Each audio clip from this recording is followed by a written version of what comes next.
कहता है फलीन को तरजीह दिया करो। अखलाक ला तज़व्वजू हुन्ना ले हुस्ने हिन्ना। हुजूर ने साफ कह दिया सिर्फ हुस्न की वजह से शादी मत करना। मुमकिन है कि यह हुस्न उसे तबाह बर्बाद कर डाले। और आज क्या हो रहा है समाज में सबको मालूम है। अपनी बीवी छोड़कर साली के साथ भागने का माहौल पैदा हो रहा है। यह बेपर्दगी की वजह से, खूबसूरती की वजह से। साहब क्या है कि अपने अपने भाई की अपनी बीवी को छोड़कर साली के साथ भागा जा रहा है और अपने भाई की बीवी के साथ देवर भाग रहा है। इस तरीके से समाज तबाही के दहाने पे खड़ा है। हुस्न, खूबसूरती, शौहर से ज्यादा खूबसूरत उसका छोटा भाई है, उसके साथ लेके औरत फिरार हो गई। इस तरह की बेशुमार कहानियां हर समाज की। 1400 साल पहले हकीम मुस्तफा ने कितनी प्यारी बात कहती थी, ला तज़व्वजू हुन्ना ले हुस्ने हिन्ना। सिर्फ हुस्न की वजह से शादी मत करना। लेकिन आज हाल क्या समाज का है। समाज का जो काला कलोटा कलवा है वो भी चाहता है कि करीना जैसी खूबसूरत बीवी मुझको मिल जाए। वो भी चाहता है कि साहब लता मंगेशकर जैसी अच्छी आवाज वाली और हेमा मालिनी जैसी खूबसूरत खातून मुझको मिल जाए। अपना चेहरा आईने में नहीं देखता कि मैं कैसा हूं, वो देखता है कि बीवी मेरी खूबसूरत रहे। मैं कहता हूं जब बीवी तुम्हारी खूबसूरत रहेगी तो बीवी भी तो देखेगी कि मेरा होने वाला शौहर कैसा है, हैं? तू अपना चेहरा नहीं देखता। आज सबके दिमाग में जुनून तारी है। उसको कहा जाए कि उसकी माँ अच्छी नहीं है, लड़की का कैरेक्टर खराब है, वो तुम्हारी तरह 10 लड़कों को उंगली पे नचा चुकी है, सबके पैसे खर्च कर चुकी है। मगर ये हिजड़ा क्या बोलता है, नहीं नहीं वो मेरे लिए पैदा हुई है, मैं उसके लिए पैदा हुआ हूं। वो अनटच्ड है, अंधा बन करके। चूंकि ये उसकी मुस्कुराहट, उसकी चिकनी चपड़ी बातें, फेसबुक पे उसके मुलाकात, उसी में रंग गया। अब वो चाहे पहले 10 मर्दों की गोद में झूल चुकी हो, 2-4 हमल उसके गिर चुके हों, कोई मतलब नहीं है। इश्क में अंधा हो गया, शादी किया, 2-4 महीने इसको निचोड़ा, उससे ज्यादा खूबसूरत कोई लड़का मिल गया, उसके साथ वह फिरार हो गई। या डफली बजाता हुआ रह गया और ज्यादा कंट्रोल नहीं हुआ तो जहर खा के मर गया। मर मर जाओ, मुस्तफा की बात नहीं मानेगा तो ऐसे ही बुरी मौत मरता रहेगा। हुजूर ने क्या कहा था, सिर्फ हुस्न देख के शादी मत करना, सिर्फ माल देख के शादी मत करना, खानदान देख के शादी मत करना, दीन देख के शादी करना। अल्लाह का डर है कि नहीं, हुजूर की सुन्नतों पे अमल है कि नहीं। और हुजूर ने साफ लफ्जों में दीनदारी का महत्व समझाने के लिए, दीनदारी का महत्व समझाने के लिए एक जबरदस्त बात कह दी सरकार ने। वो बात क्या है, वाला अमतुन सौदा जात दीनिन अफजल। अल्लाह समझ, हुजूर ने समझाने के लिए बात कह दी। आका ने क्या कहा, ये सुनो मेरे गुलामों, काली कलोटी दीनदार औरत तेरे हक में बेहतर है। काली कलोटी दीनदार औरत तेरे हक में बेहतर है। काली कलोटी औरत अगर दीनदार है शादी कर ले।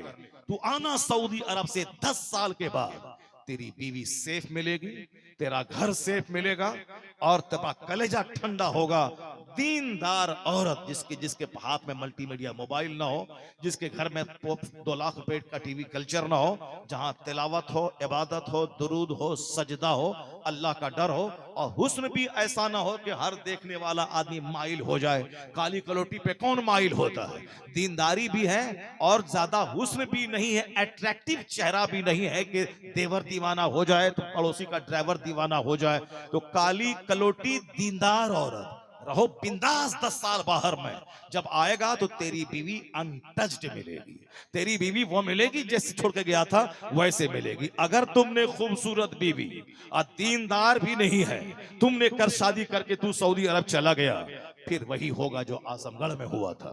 शौहर बाहर रहता है, बीवी यहाँ होटल अटेंड करती थी, होटल से पैसे कमाती थी। शौहर को भनक लगी, जब बाहर से आया तो उन्होंने सऊदी जाने के बहाने 2 दिन पहले घर से निकला, उसी होटल में जाके अटेंड किया और तमाम खूबसूरत चेहरों में बीवी को तलाश किया और कहा इसकी कितनी फीस है, फीस जमा कर, काम को ये चाहिए।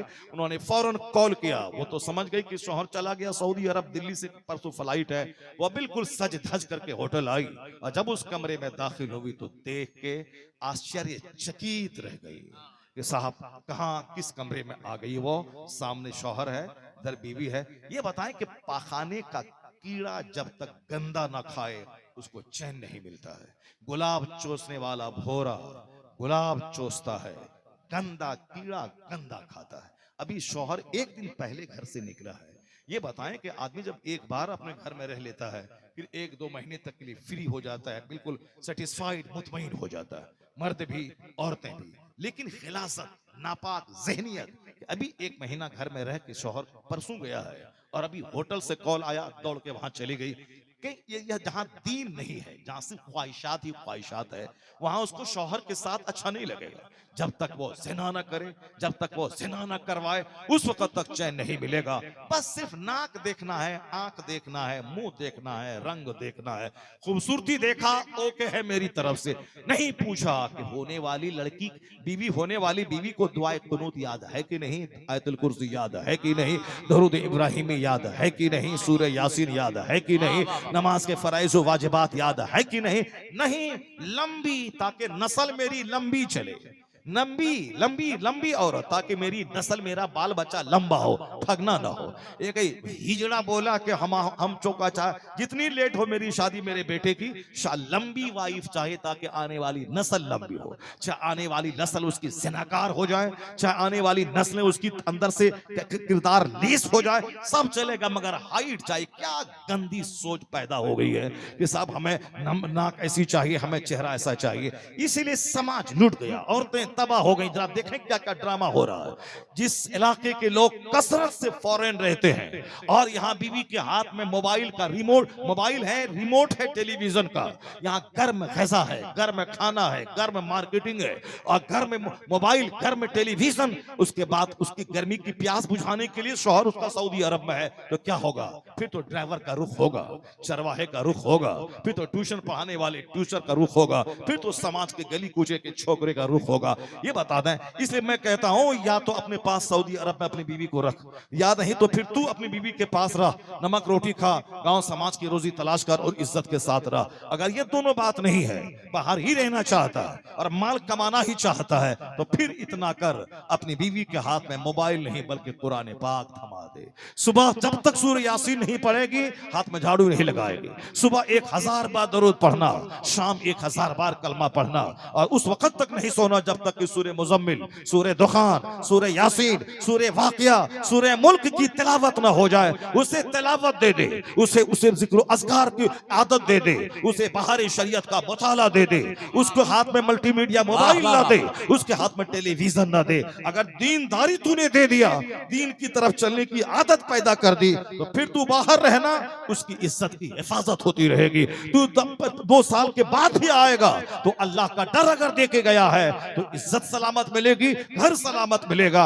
अगर नहीं, गरम गज़ा, गरम मोबाइल दिया, तो फिर बोलेगी वहीं 5 साल रहो, पैसा कमा के लाना, यहाँ मकान बना लेना, दुकान बना लेना, फिर उसके बाद तब आराम से यहाँ रहना। तेरा सारा काम चल रहा है, तेरा घर चल रहा है, तेरे बाल बच्चों का सारा कारोबार चल रहा है, तुम बाहर रहो, आने का नाम मत लेना। ये सारा ड्रामा होगा, पैसा तेरा होगा, तेरी इज्जत ना होगी, इज्जत का गलत इस्तेमाल होगा। किस तरह से समाज उजड़ रहा है, तबाही बर्बादी के कगार पे घर पहुंच गया है। तो हुजूर का फरमान याद आता है कि काली कलोटी दीनदार औरत तेरे हक में बेहतर है, और हुजूर का वो फरमान याद आता है, ला तज़व्वजुहुन्ना लिहुस्निहिन्ना, सिर्फ हुस्न मत देखना, हुस्न के साथ अगर दीन मिला हुआ है, अल्लाह का डर मिला हुआ है, तो यह सजदा उसको तबाही से बचा लेगा, यह जिक्र अज़कार उसको तबाही से बचा लेगा।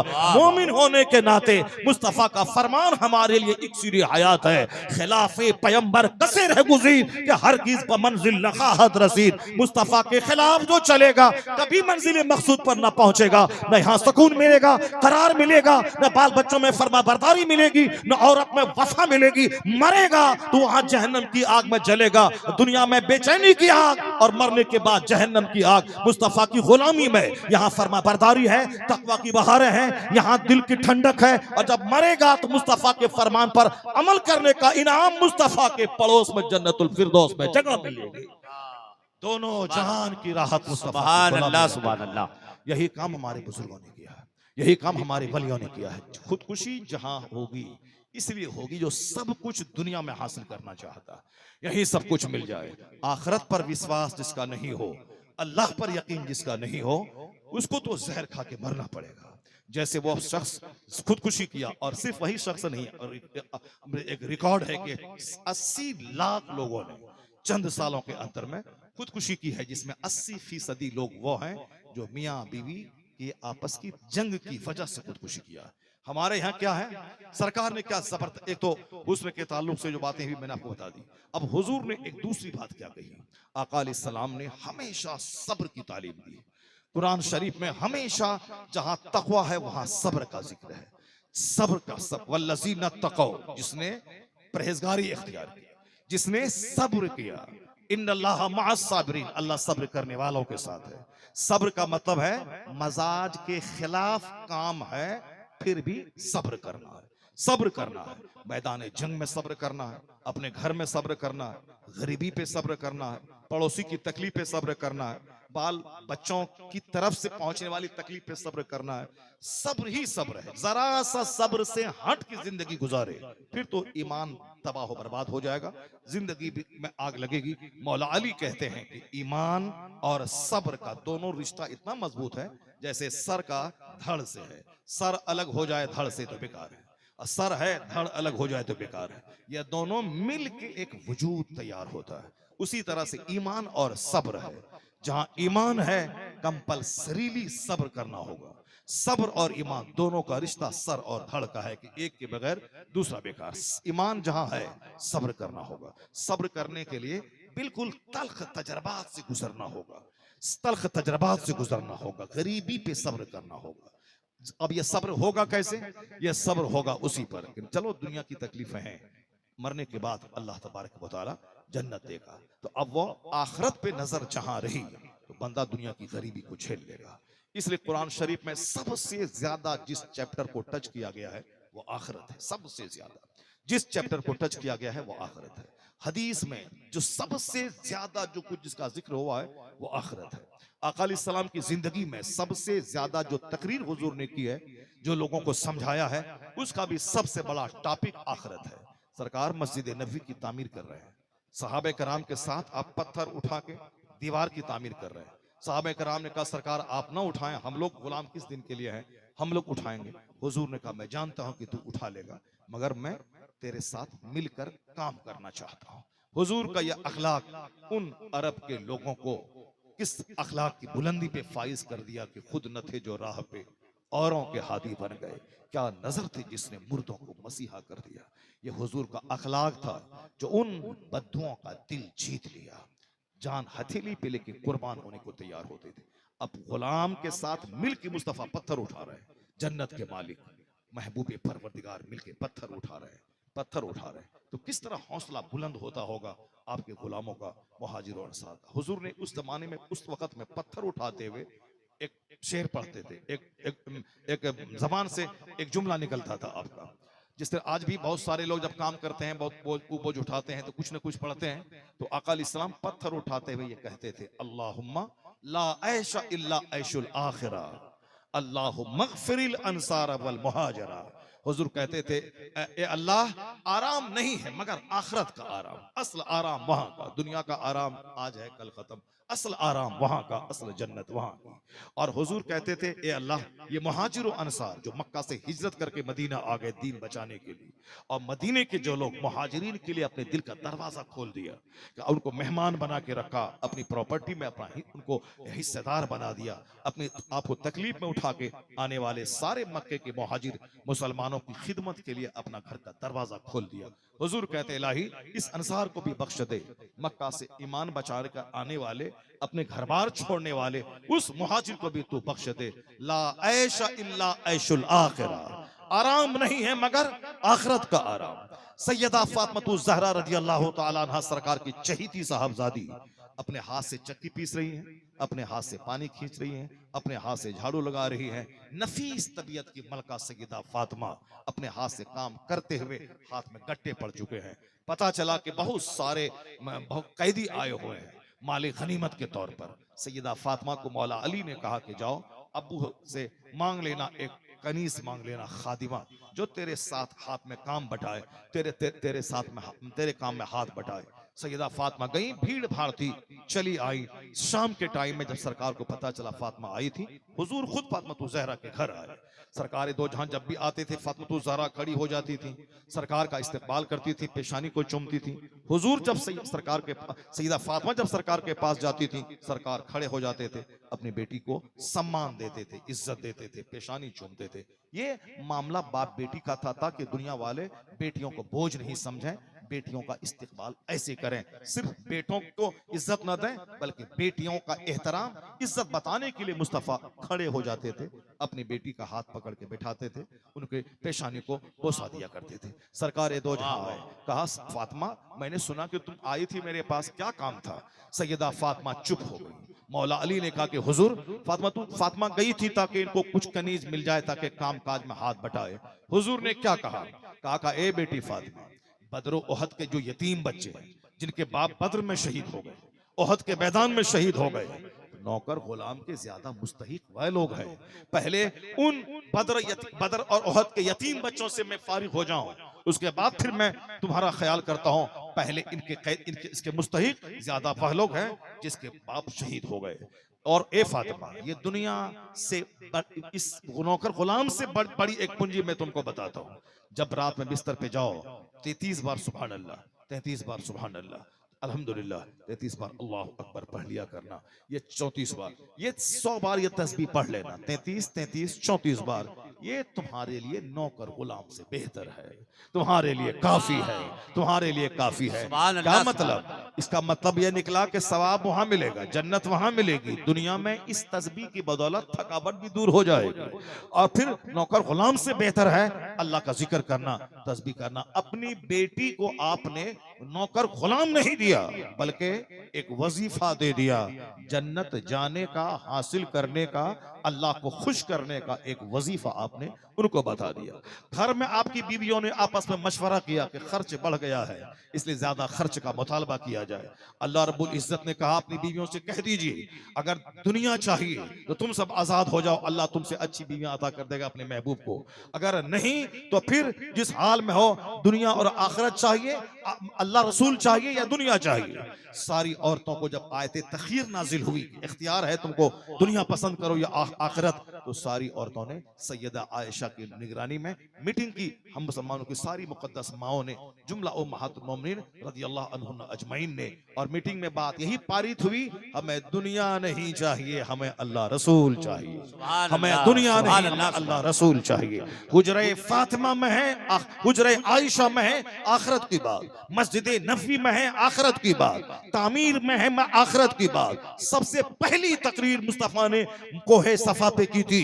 ए मक्का वालो, मैं पहाड़ पे हूँ, तुम मेरे सामने हो, अगर मैं कहूं कि पीछे से एक फौज हमला आवर होने वाली है, क्या तुम यकीन कर लोगे? कहा हाँ, मां जर्रबना अलैका इल्ला सिद्का, हमने जिंदगी में कोई तजर्बा सिवाय सच की किया ही नहीं है। आपने जब भी बोला है सच बोला है, आप कहेंगे तो मैं मान जाऊंगा।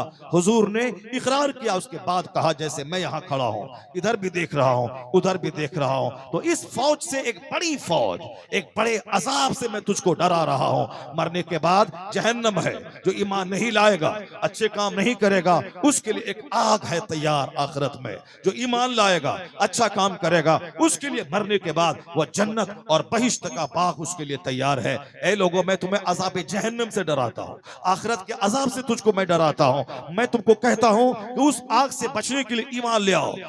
मुझ पर वही नाजिल होती है, मैं अल्लाह का रसूल बन के आया हूँ। पहली तकरीर में आखिरत की बात, जन्नत की बात, हुजरे आयशा में आखिरत की बात, अपनी बेटी फातिमा के घर आखिरत की बात, मस्जिद नबी की तामीर के वक्त में आखिरत की बात, मस्जिद नबी के मेंबर पे हर जुमा के दिन आखिरत की बात। तो सबसे बड़ा टॉपिक, सरकार दो जहां अपने कमरे में आराम कर रहे हैं, हजरत उमर फारूक तशरीफ ले आए। उमर फारूक आजम आए तो सरकार की सादगी को देखकर रोने लगे। आप फरमाते हैं उमर, क्या चीज तुझको रुलाती है?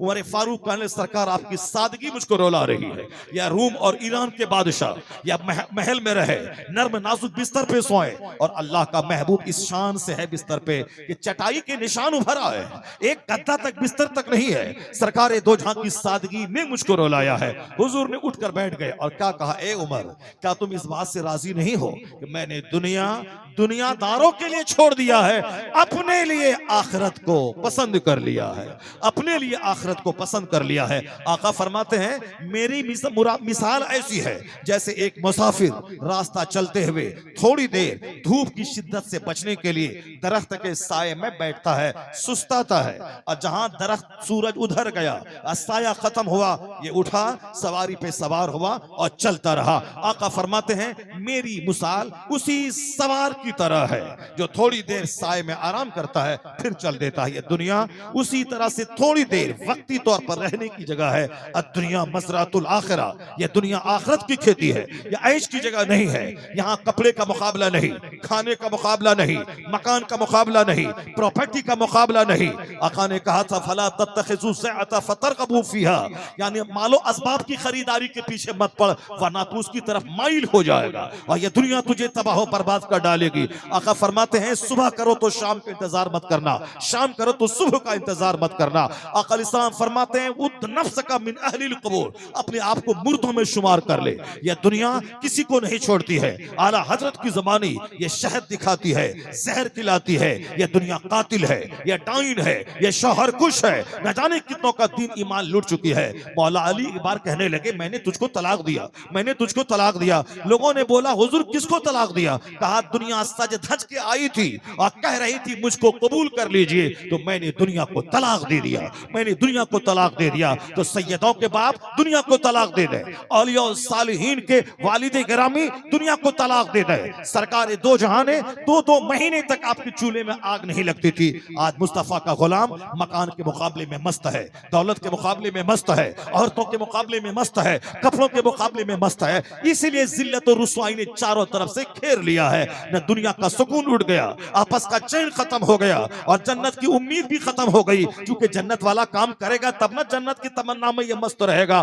दुनिया के मुकाबले में लगा हुआ है। ऐसा लगता नहीं इसको मरना है, क़यामत के दिन हिसाब किताब देना है, हर स्याह सफेद का हिसाब देना है। जिनकी कब्रें अल्लाह औलिया सालिहीन की कब्रें जो गुंबद के नीचे जिनका मजार है, उनकी जिंदगी में चैन नहीं मिलेगा। रात में 2 घंटा सोते थे, बाकी सारा लम्हा इबादत में गुजार देते थे। सरकार गरीब नवाज अपना वतन छोड़ के हिंदुस्तान आए, न प्रॉपर्टी खरीदी, न बहुत बड़ा महल बनाया, एक दरख्त के साए में रहे। रात भर इबादत थी ताकि खुदा राजी हो जाए, और दिन भर तबलीग थी ताकि कुफार और मुशरिकीन कलमा पढ़ के मोमिन हो जाए। अल्लाह ने उनकी मेहनतों को ऐसा सिला दिया कि 90 लाख कुफार और मुशरिकीन बिलवास्ता बिला वास्ता कलमा पढ़कर साहिब ईमान बन गए। और गरीब नवाज की बदौलत आज हिंदुस्तान में खानकाहें, मस्जिदों और मदरसों की जो बहार है, मुबल्लिग आज़म हिंदुस्तान की तबलीग का नतीजा है। अपना वतन छोड़ के इंडिया आए, रात भर बेचैन रहे और दिन भर इस्लाम की तबलीग करते रहे। रिजल्ट कितना सुनहरा निकला कि 90 लाख बेईमानों को ईमान का नूर मिला। और आज वही तादाद बढ़ते हुए